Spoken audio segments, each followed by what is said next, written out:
the idea of questioning the accused, and that in this case would be President Trump, apparently, I think it's insane, number one. I think it's highly irregular, number two. But I also believe it's unconstitutional because in the chain of command, in the end, Robert Mueller works for President Trump. How in the world can this work? Well, first of all, nice to be with you, Graham.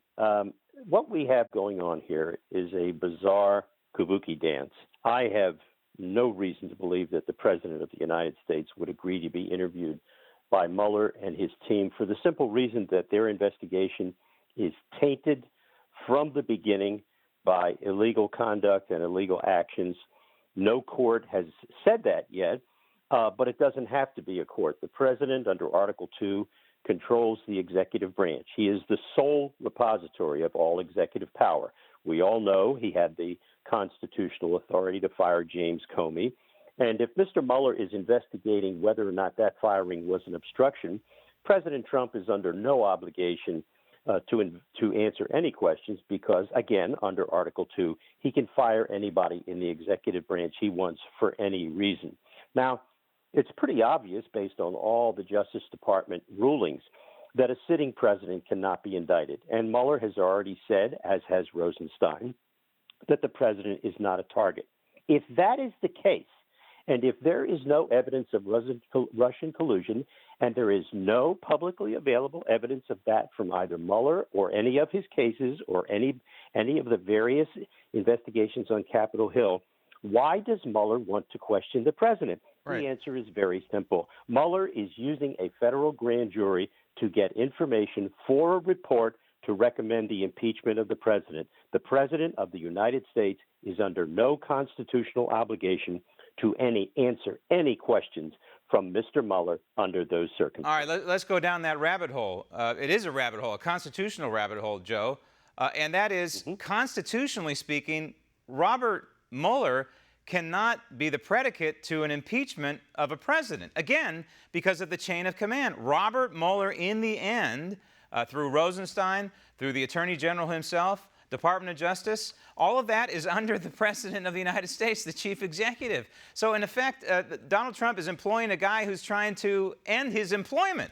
It's complete and total constitutional insanity. But we also know the reality, Joe, the political reality, and that is the Democrats want to use whatever Mueller comes up with as a blueprint to possibly try President Trump on impeachment charges, whatever they come up with, in the House of Representatives.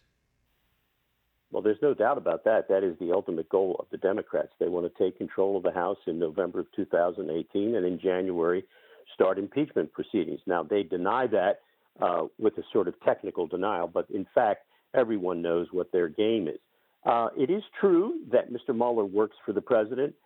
Technically, under the Constitution, the president is not going to fire him because of the political firestorm which would eventuate from that. He's also not going to fire Sessions or Rosenstein, even though both of them have displayed monumental incompetence and should no longer be serving in the Justice Department. But that will take care of itself.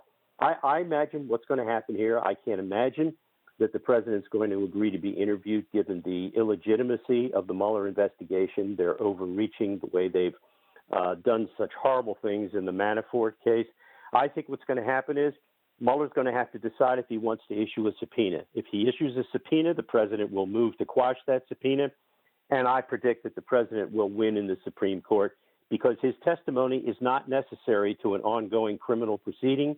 There is none, and Mueller has no justification for seeking his testimony. The fact of the matter is the Mueller probe was established based on no crime, and you've been a prosecutor, and that's a problem, is it not, in the way we prosecute people in this country? When there is a crime committed, the police investigate and they recommend to a district attorney or a prosecutor that right. A person be charged and then prosecuted, but no crime has ever been identified. Now, we've had people on this program, Joe, former prosecutors come on and they say, oh yeah, there's been a crime identified and it's conspiracy. But really it has not. From what I have read, there has been no statute identified to even establish the special counsel. How about you? Well, those people who say that there's been a conspiracy have finally figured out that collusion is not a crime. So they have to figure out something in their pea brains that they can say. So they use the word conspiracy. That's been in a lot of news articles in the last week to 10 days. Want to see more videos like this? Click on the link below and subscribe to One America News on YouTube, and call your cable provider and kindly demand that One America News is added to your lineup. Call and subscribe today.